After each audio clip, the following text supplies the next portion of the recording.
Two of the biggest myths are that you need a perfect credit score to buy a house and that you need an abundance of money. And that's part of the reason why I built my brand, to be able to spread education, because I feel like this is something that we should be taught in school that we're not. I built a brand of roughly 1.1 million followers. How do you go from 0 to 1 million and some change followers to generating these type of views every week? How do you do that? It's a game of consistency. What would you tell somebody that's out there that's doubting that this can make them successful? Where should they start? Yeah, I would say... No limit, yeah, that's right. Yeah, I'm limitless. I ain't got no limit, yeah, that's right. Yeah, I'm limitless. They can stop me now, yeah, that's right. Cause I'm limitless. It's my turn right now. Watch me work. Yeah, I'm limitless. All right, what's up, everybody? We are back with another episode of Waking Up to Wealth. And before we get started, I just want to huge shout out to everybody out there. Last episode, we're north of 20,000 downloads.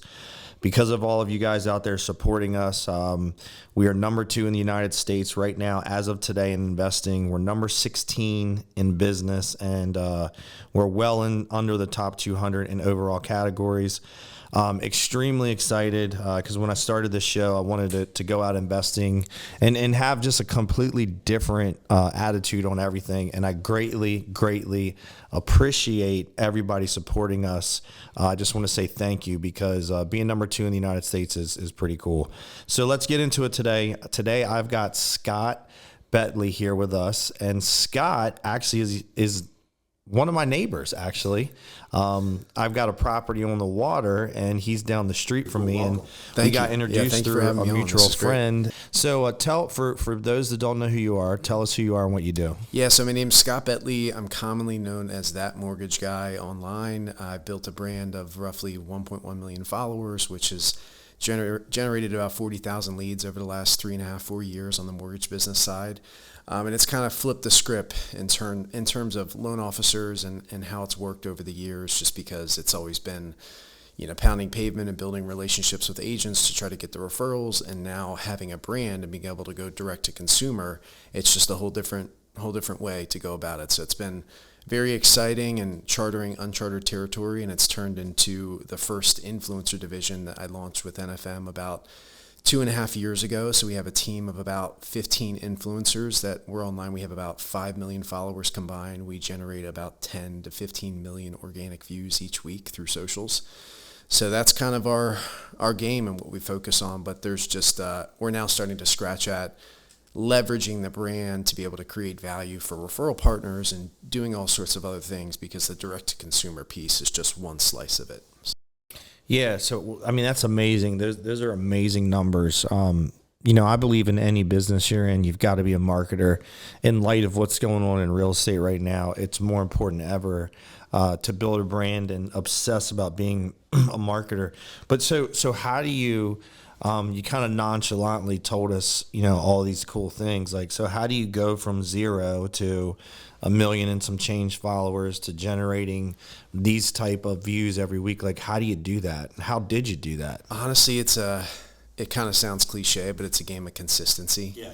And just refining the craft. When I started 3.5-4 years ago producing video content, I didn't know what the hell I was doing, and it's just evolved so much. But it's a game of consistency and staying on the pulse of what's performing well, because obviously as far as content goes, it's just evolved so much. If you look at what was on TikTok 4 years ago and Instagram 4 years ago compared to right now, it's completely changed. So that's part of the game. But I would say, when it comes to content and building a brand, it really comes down to providing value and being authentic and, being entertaining to some extent. But I just try to be really thoughtful about the content, and when I post a post, what value is this bringing someone, and is it shareable? So what's interesting about what you just said is you didn't talk about selling anything, right? You talked about authenticity. And I say this a lot, and you hit the nail on the head, is a lot of people ask me how I built a brand, how the podcast is so successful. What I do is I wake up every day and obsess about what can I provide to my audience that's of value. And a lot of times now I don't even put any calls to action on anything to sell anything. And it just happens organically. So what you just said, I think, follow this man on social media, look at what he's doing. But what he just said is provide value to your audience and be consistent, right? Yeah. So, and I think the other thing, to make a point on this, you've done it for several years now. Probably in the beginning, correct me if I'm wrong, you put some posts out, you put some things out, and it was like crickets. Right? Yeah. If you go back and look at my first 20 videos, I did not know what the heck I was doing. Sure. Yeah. And but you didn't stop, right? That's it. So what would you say, you're posting at least once a day, twice a day? Like, what's your cadence now? Yeah. So I slowed down over the last year just because last year was really rough for our family. And then we had the baby 3 weeks ago. So Congratulations. Thank you very much. So I'm now in a position where I'm trying to get back to 2 to 3 posts every single day across all platforms, probably like 7 to 10 story posts a day, but just trying to get back to like my normal cadence and the frequency of posts that I was putting out, because it's a lot of work and it takes a lot of time. But, I feel like once I got to a certain level, I got a little bit obsessive over the numbers and like my engagement and how well the videos were performing, and kind of got in my own head, which I had to pull myself out from, and just focus on the content and just pounding it out. Because it's a roller coaster ride being a creator, because you've got videos that you'll spend 2 hours creating. You're like, oh, this is going to be great. And they totally no one flops. pays attention to it. Yeah. So and then you do one on the fly and it goes viral. Exactly. Yeah. So it totally messes with your head, and it's just an emotional roller coaster to some extent. Yeah. But, from where did you see like the turning point? So obviously you did it for a while. You started out, little to no engagement, and then at some point something started to build, or something started like. Can you define that moment, or can you tie anything to like what changed? I think I started to realize it came down to value and being less selfish about the post I was putting out, because you look at the real estate industry and a lot of brands in general, a lot of the posts are selfish. It's about creating a sale, creating a lead. Call me, send me a referral. Exactly. Yeah, and if you look at some of these huge brands that are out there that just crush it, like Gary Vaynerchuk, he puts out so much value, and it's like a delayed gratification. He doesn't ask for it. He just puts it out, and he lets the chips fall where they do. And 9 times out of 10, those people come back to him. If it's a service or product that he's selling that they're interested in, they're already warmed up and ready. So, yeah. So it was, you came from a standpoint of educate and give value. That's it. Yeah. I would say the first 20 posts that I put out were just really selfish. And then I think like my 21st post back in 2020, like January 2020, it got like 400,000 or 500,000 views. I was like, wow, this is legitimate. And I was getting like 100 inquiries over my landing page that I had tied to TikTok. And at the time I had like 7,000 or 8,000 followers. So that was the real turning point where I was like, wow, there's some legitimacy to how much this can impact my business. Yeah, no, that's amazing. So, what kept you going because this is, I talk to people about social media all the time. I lead a bunch of salespeople, and I've got a bunch of different companies where I'm always drilling them like, man, you got to market on social media. And, the one thing that I see is people will start and then they stop, and they won't be consistent because of the instant gratification. That's it. Like, what for you was, what, I might have only gotten 3 views on this or 2 views. Like, what kept you going? Like, what was the mindset behind this? Like, because you had to know, or there was something driving you to not stop. Yeah, I mean, I had a previous business that I had launched in 2017 that was a magazine business that did really well. I built the brands for it, but that was really where I started to get my feet wet in terms of building a social media brand and what it came down to.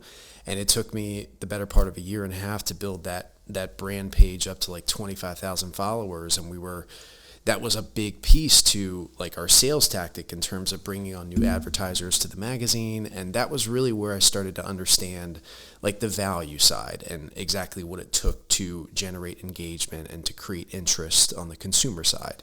And it just comes down to value. So I would say that was it. That was kind of like the turning point for me.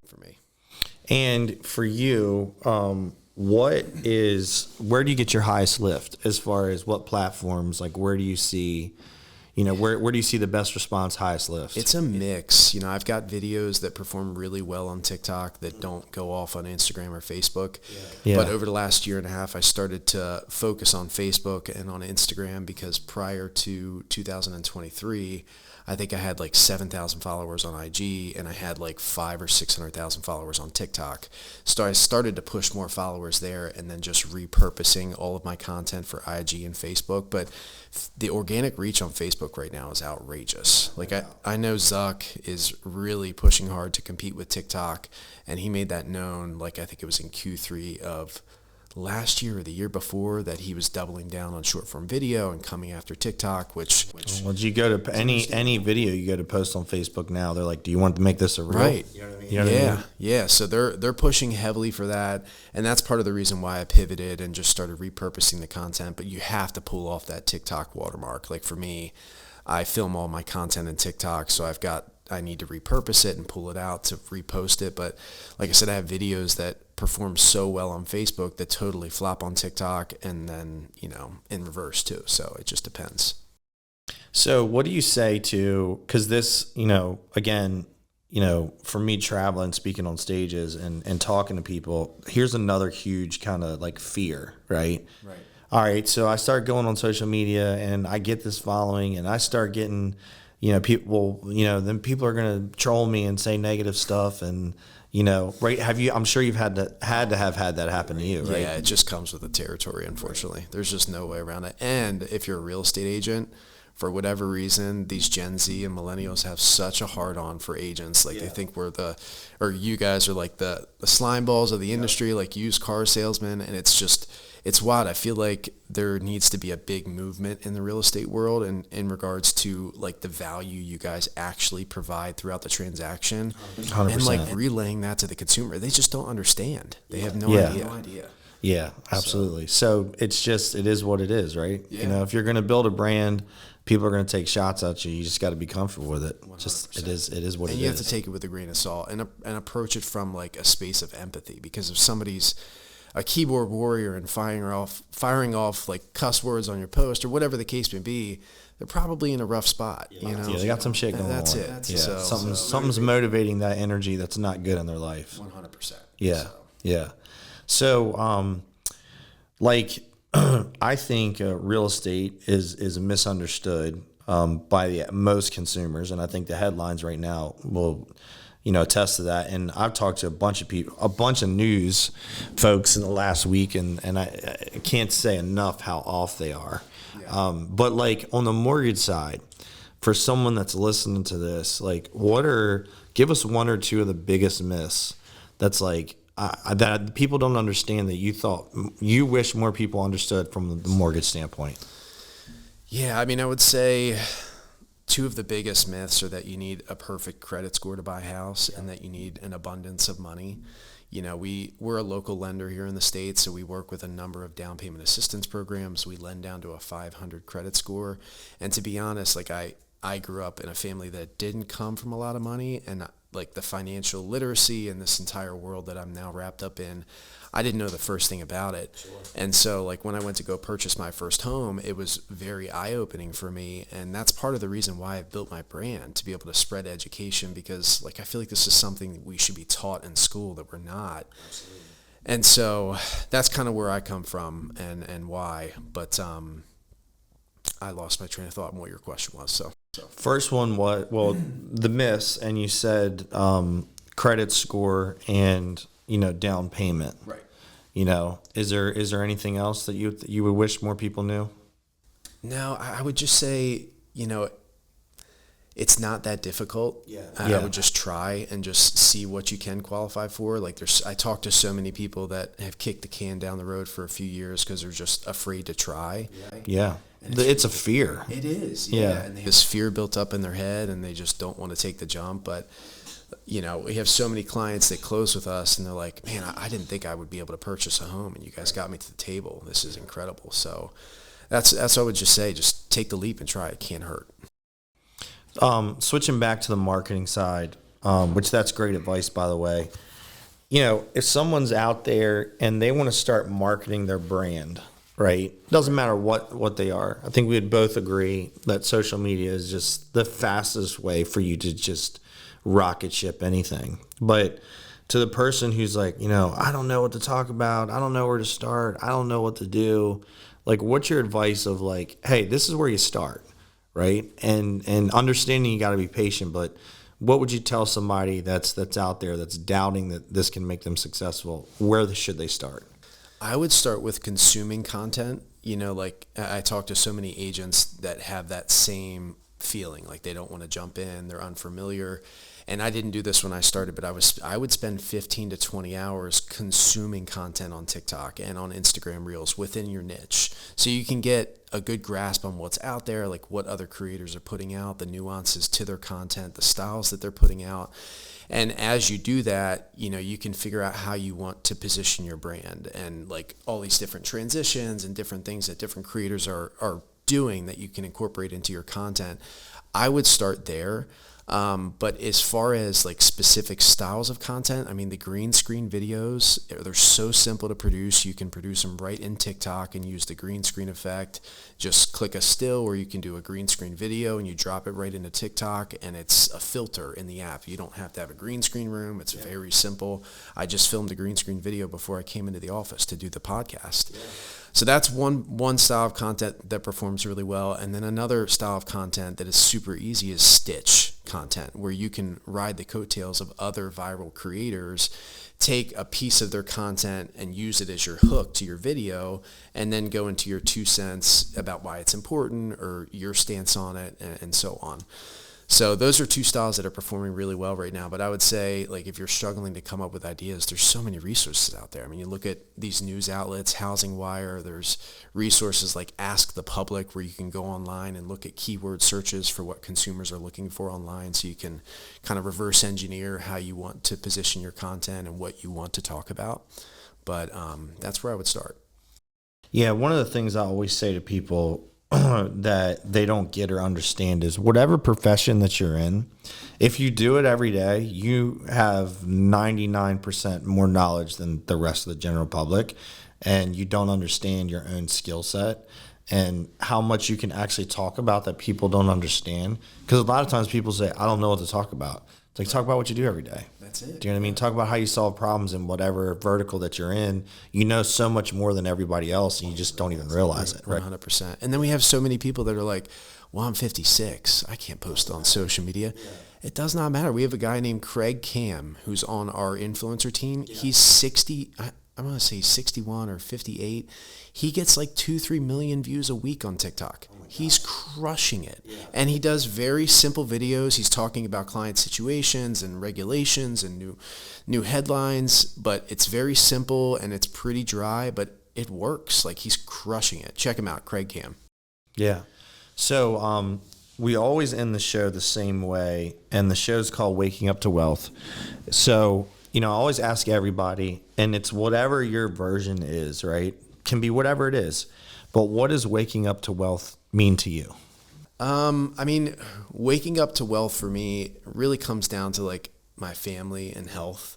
Like, at the end of the day, I feel like success in business, is great. It's a wonderful thing. But for me, like, my family and our health is my priority, and I try to wake up every day and just be grateful for the fact that, like, we get to see another day. And so that's where, like, I approach things, and that's my idea of wealth, I would say. Yeah. Where can people find you? How can they find you? Anywhere online. If you search That Mortgage Guy, you'll find me. All right, perfect. Hey, man, I appreciate you being here today. You dropped a lot of nuggets and a lot of tactical stuff. You actually weaved in a lot of legit tactical stuff that anybody who's listening to this can actually go implement and market better. I greatly appreciate you taking your time to come on the show today. Of course. Thank you for having me.